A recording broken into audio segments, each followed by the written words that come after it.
Jody. And Alex Misiak. And today we're going to talk about chores. And not just any chores. But traditional man and woman chores. Yes. This might be a topic that's very heated in your household, or maybe it's not talked about at all. Or maybe it's like kind of talked about, or maybe you just talk to yourself about it grumpily. And yeah, so let's talk about that today. So I guess we can start with what do you want to say? Like, do you want to say most people? I don't know if that's being fair. No, it's not about, we don't want to focus on the traditional side of things as much as the sharing that there really shouldn't be a distinction. Yes. So here's the thing about chores. Like they have to they don't have to happen, I guess, but they happen. And I feel that the traditional sense of things, where the women are, doing the dishes and cooking and cleaning, and then the men do the garbage, mowing the lawn, like all those things. I really feel it stems from our childhood. Mm. And like each generation, we get to decide, is that what we want or what we don't want? It's kind of like so many areas of our life. But today we're talking about chores. So for me, I grew up in a very traditional household. Now, the only difference between, like in my mind, tradition, the whole house cleaning thing really happened when moms stayed home. Yes. The only difference between that and my upbringing was my mom worked full time. And still did all the quote-unquote woman chores or the mom chores. Mm-hmm. I don't actually just want to say moms because it's just women. And it's going to be like a heated conversation for some. And so I grew up with that where my mom did all the cooking, the cleaning, and getting your kids out to the door. Yeah, like my mom took care of. Well, that was partly because my dad worked different shift work. True. But then let's look at your childhood. Your childhood was different. Where both your parents, I'll let you explain actually. Well, I mean, there's certain things that definitely, you'd never really get my mom to mow the lawn. But yeah, but your dad did cooking and things like that. My dad would do cooking and they both do the cleaning, and they do. It was very, I guess, non-traditional. When you're a kid, like whatever you're growing up with, that's what the normal is. That's what I mean though. Like, so it doesn't stem from, so if you, what I'm trying to get at with this episode is if you are not happy with how many chores you have to do, or like, and that your husband or partner isn't doing, or that your kids aren't doing, it's about making that shift, having a conversation around it, because it won't change until you actually shine light on it. Yeah, step one. Exactly. Talk about it. Because even right now, like my mom's doing all the cooking, cleaning, and now mowing the lawn. Like she's actually, taking on more. Yeah. So it's just one of those things where we as a household try to find balance. Now, some of the time you're doing more than I do.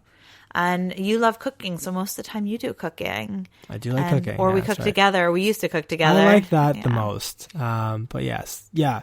No. I was going to maybe you're right. It is what you grow up with and what you work from.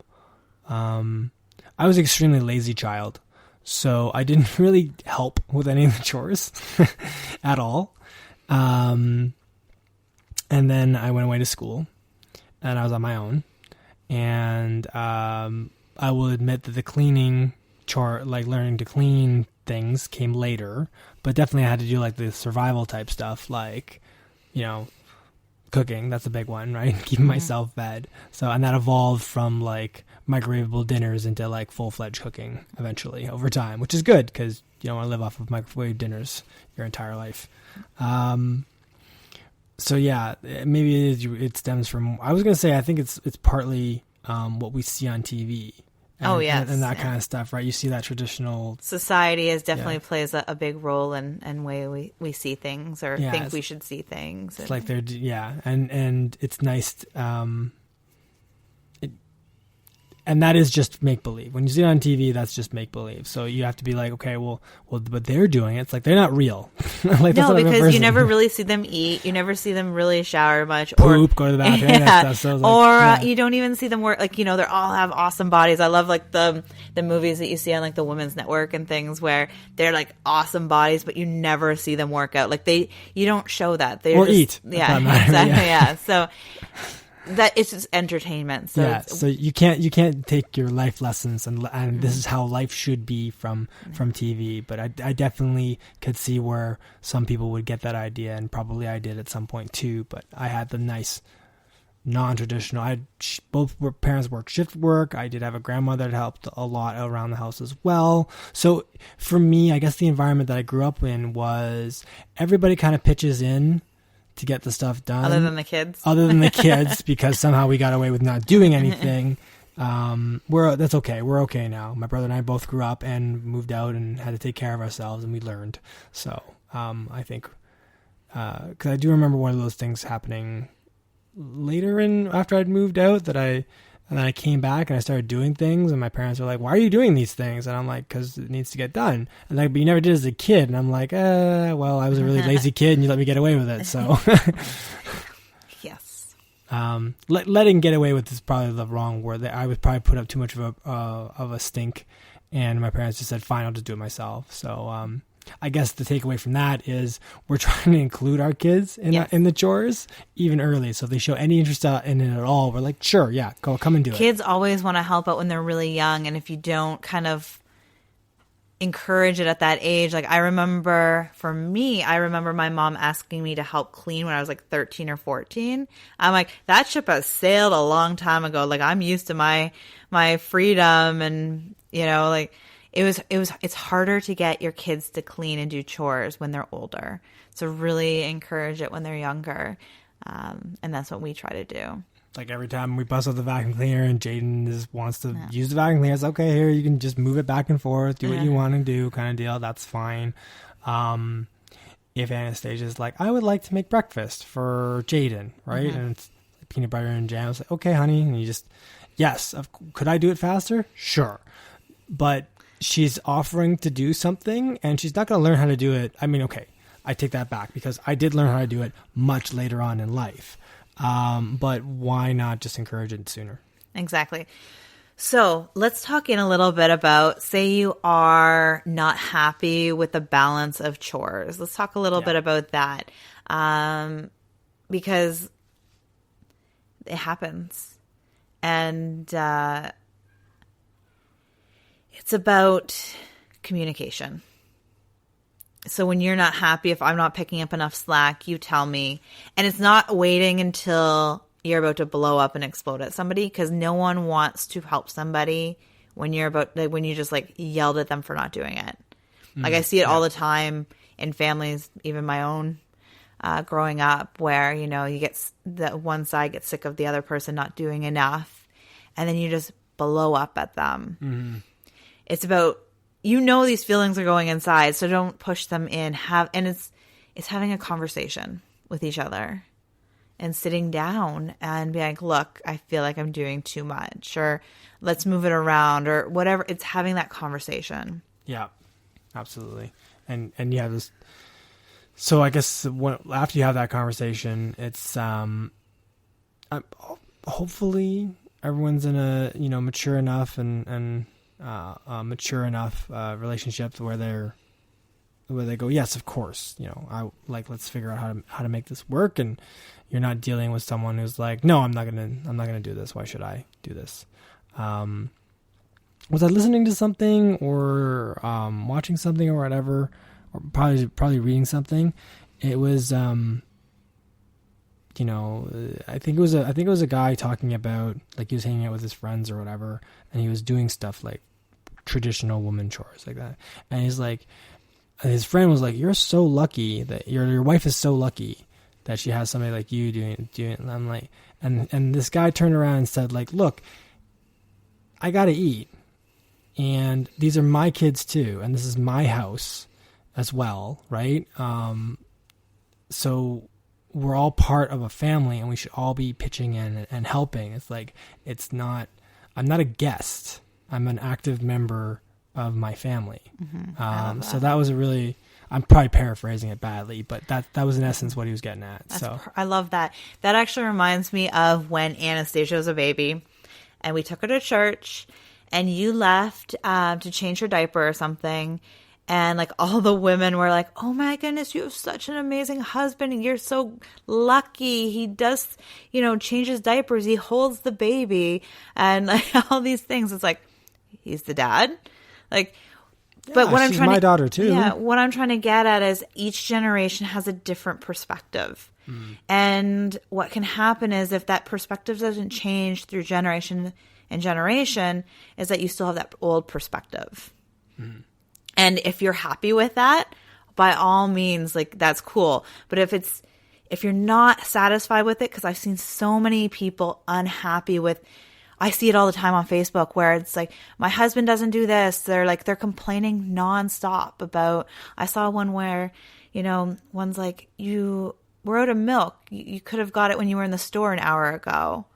And it's like, well, you needed to tell me. It's like, you need to, it's communication. And this woman kind of bashed her husband on Facebook for not doing it. And it's time to just love each other and work as a team instead of thinking that you guys we're not teams. We're like, I love how you're like, you are a unit or a tribe. We're a family. One person shouldn't have to run everything or do everything or make sure everything happens. Yes, sometimes us women, we're a little bit more scheduled and we keep things kind of together, but that doesn't mean that you have to hold everything up on your own. It's having, your kids help you, your husband, partner, grandparents, like anybody you can have help you. And you don't have to do it alone. And it's not about thinking you're separate from one another. You're a team. Yeah. So it's like, what would teams do to support each other? Would you try and score on the other team or on your own team? Yeah. Probably not. Take the ball away from your exactly. teammate when they're So fine. Yeah. If you're really unhappy with your situation, it's not about bashing your partner on Facebook or complaining about them behind their backs. I know I've been there. I had a roommate where I wasn't happy that he was never doing the dishes or cleaning the bathroom, but I never talked to him about it. I just talked to my friends about it. So if you're talking to your girlfriends or your own parents or, even the kids like, oh man, your dad does nothing around here. That's not going to help anybody, but maybe frustrate you more. So it's having those conversations. And again, just remembering it's a team, a tribe, and it's about working together, not trying to compete against each other. Yeah. And I think the way it does come down to conversation. And like you said, you don't want to wait till it's too much and you blow up because generally the other end of your anger and rage did not know anything was wrong. So if there's an explosion, and then they're just going to be confused. And when people get confused and they're hurt and they feel like they're under attack, they get defensive. And you don't want that because there's no way to get through any of that. So definitely take that time to do this to have that conversation, but approach it from a place of calm and or as calm as you can be, of course, and love. And I like to believe that most people out there are reasonable human beings. So these conversations, if they are coming from the right place and the right mindset, they will lead to a solution that benefits everyone. Yeah, it's coming from a place of love. And also we can talk about this more later, but it's asking with being okay with hearing no. Do you know what I mean? So being like, hey, honey, I really need you to pick up the slack. And you're like, well, I'm busy with work right now. And then it's about problem solving. It's like, okay, well, you need to work all night. So how are we going to get this done? Yeah, and scheduling, it's having those conversations, but it's not controlling the conversation either. And it's being open to new ideas and way of things. And if you just look we as women, I have to speak for us women for a minute. We as women have come so far. Just over 100 years ago, we couldn't vote. And then all of a sudden, we're the ones picking up, we had to run the household. we weren't working, and that was kind of like our job. It was our responsibility. And now things are shifting huge. Whereas women are like, we're rising into like big corporate jobs and in different jobs all over the world. There's even, I think the Australian president is a woman. That's been happening. Well, fact check that.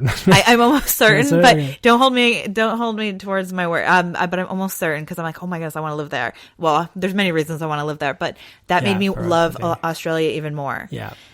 And but we're not. I have not fact checked that, but we are taking on different roles, which means we can take on different roles around the home. Yes. We don't necessarily have to, wear an apron and, clean up. Or like for my grandma, she was always in like really nice clothes when my grandpa got home and had lipstick on, and she doesn't leave the house without lipstick. Like each generation, we change what we believe and what roles we play and just different things. Like it's really incredible. Yeah. So I think that's important to note that we are, as human beings, we don't like change necessarily, but we are very adaptable and we're constantly changing. And we are constantly changing. So like, even if you don't like it, it's changing. You're still changing. So your situation, if you're unhappy with it, can change for the better.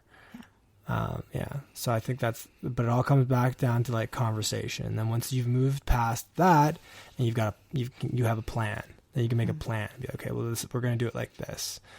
For us, I think, we're very flexible. So it's just like, I've got time, I'm going to do this. Like here's, we have a list of our buckets of chores or whatever, and we prioritize them and decide, okay, well, I got time to do it, I'm going to do it now, kind of deal, right? Or is that okay? And we always check, right? Because you don't want. Okay, so the situation I'm thinking of is like mowing the lawn, right? And it's like, okay, well, I got time to mow the lawn, I'll go mow the lawn. Meanwhile, you're in here and you're like, you needed help with something else at this particular time frame. So you can't just, the comedian has done bits on this too, actually, where the man just goes out like and does his own thing without talking about what he's doing or why he's doing it or when. So, and that can lead to more strife. Yes. So he's like, what are you doing? I'm doing the thing that you were, but you didn't actually figure out, like, did that work at that particular time, or should you be doing something else? I personally really believe communication is like a huge thing. I like to check in. Like, so once the kids go to bed, Alex and I sit down and we just talk for like 5-10 minutes. Like, okay, what does our evening look like? Like, what are your plans? We sit, because even every day is different for us. Like, we don't have a routine that's super structured, other than like bedtime, bath time, dinner time, but all rough. Yes, and then but we don't have like a big plan in the evenings, other than like my me night and your outings and date night. But we still communicate. We like to sit down and be like, okay, like even though we might see each other all day because you work from home, it's still like, okay, do you have work to do tonight? Do I have work? Like, we just sit down and communicate for 5 minutes, maybe not even 5 minutes sometimes. Mm-hmm. It's just checking in with one another and kind of having like a game plan, or like over a weekend, it's like, what are we doing this weekend to get things done? Or, oh man, we haven't vacuumed in forever. Who's going to take on that task? Like, we just communicate. And now sometimes you think my words, like when I'm like, oh man, this house is so hairy, you think of it as complaining. And I just think of it as like, oh, I'm just looking at it. It's like, oh, it's another thing I have to clean. So sometimes when somebody says something, it doesn't mean what you think it is either. So it's just having those conversations to connect with. You have to have that conversation. So be like, okay, so when you're saying that, do you want me to vacuum? Because then we got to figure out how to vacuum. And then you're like, no, I don't. I know we have to vacuum. When I'm saying, I'm just making a comment. I'm not saying. I'm just like, oh man, like I'm not saying why haven't you found time to vacuum, right? Yeah. But you have to have that kind of conversation. And then I realized, okay, this is when you say it's oh man, this couch is hairy. You're not saying what I was hearing was, Alex, you got to figure out a way to vacuum. But that's not what you were saying at all. No. So it's you definitely have to have that kind of conversation and be like, so if something was hurting me, but that was on me because you weren't saying it in a hurtful way, but I was internalizing it incorrectly. So I had to, we moved past that. Well, the fun one for us is dishes, because depending on how your day is, like we have dishes to do in the evening usually. Oh yeah, because we eat. Because we gotta eat. Yeah, I gotta eat, and we're not eating takeout or going out every night. But you've got like superpowered hearing, right? So I'm sensitive at night when I'm tired. So exactly. The noises the more tired you are, the more sensitive your hearing is. So sometimes it's like, okay, it becomes a thing of like, well, we have to do some dishes, and then you're like, okay, yeah, we have to do some dishes. I'm going to go shower, do them then. Kind of deal like that. You know what I mean? Yes, and if we didn't have that conversation, then I would start doing dishes as soon as I found time to. And you would, after about 5 minutes in, you would come and be like, stop doing dishes. You're driving me crazy. So we stopped doing that. Yes. Right? Yeah. We have that, okay, dishes need to be done. When can we do them? Mm-hmm. Oh, you can do them at this time frame. Right? And we work through that. Yes. So. Yeah. It's just trying to figure out what works. It's my favorite example. Yeah. Yes, I know. That's okay. Yeah, it's having those conversations. It really is. And I had a thought, and unfortunately, it's escaped my mind. It's okay. It happens. But yeah, so it's just really communicating. Really, that's taking the time to share your feelings. Because when, like I said before, I said one thing and you said another. So, that's what I was going to say. People can't read your minds. Your partner, your husband, like kids can't read your minds. No one can read your mind. So when you're feeling something, and we'll focus on chores for this aspect, if somebody's not picking up their weight that you think they should, they might not realize that they need to do more. And it's having a conversation. And like, again, we're back to conversation. And it's really about figuring out the time to do it when you're more centered. I would do it possibly after even meditation if you're like really angry about the situation. And it's about focusing on the solution, not the problem. So, okay, the problem is you're annoyed with not getting people to do as much as you want around the house. Okay, you figured out the problem. So now just go in with focusing on solutions with the people that are around your life that you would like help with, like your tribe and things like that. So really focusing on that, on the solutions. How can you make it happen? And when you sit down and start with your conversations about chores, and you come from a good place, the people around you will help you. And do it with appreciation. Like, I love what, maybe focus on something that they do. Like maybe your husband takes out the garbage every week. It's like, I really love that you're on top of the whole garbage thing every week. And I really appreciate it. And I'm finding that I could just use a little bit more help in XYZ. I would love, if you could help me with that as well. And not to belabor a point, but I hope people picked up on the fact that you didn't say but. Yes. When you said, because but cancels out what you just said before. Yeah. So and I try to be very aware of my buts. Even however has like the second, where it's like, however, anyways. Yeah. So it's just being mindful of your wording. It takes time though, so be gentle with that process because it didn't happen overnight for me. And I do use the word but a lot still, but I use it a lot less as well. Yeah, it's just I when you're going to those conversations, you're like, I love how you do this, and yes. I still need some help, in other areas. Yes, so. And is a really good word to learn. Yeah, in those conversations. Okay, well, we hope that helps, and to at least get things started. Yes, and if you need help picking up the conversation, or you're like there's so much. It's about focusing on, it's okay to make mistakes. We've talked about this before. It's okay to make mistakes. It's a journey. You might say the wrong thing. Maybe you do say the word but. It's okay. It's really just starting that process. So be gentle through it. And again, if you have any topics, you're like, oh man, this is a heated topic on this area. Again, you can reach us at info@jodymysiak, myciak.com. We hope that helps, and we hope you have a beautiful day. Bye for now.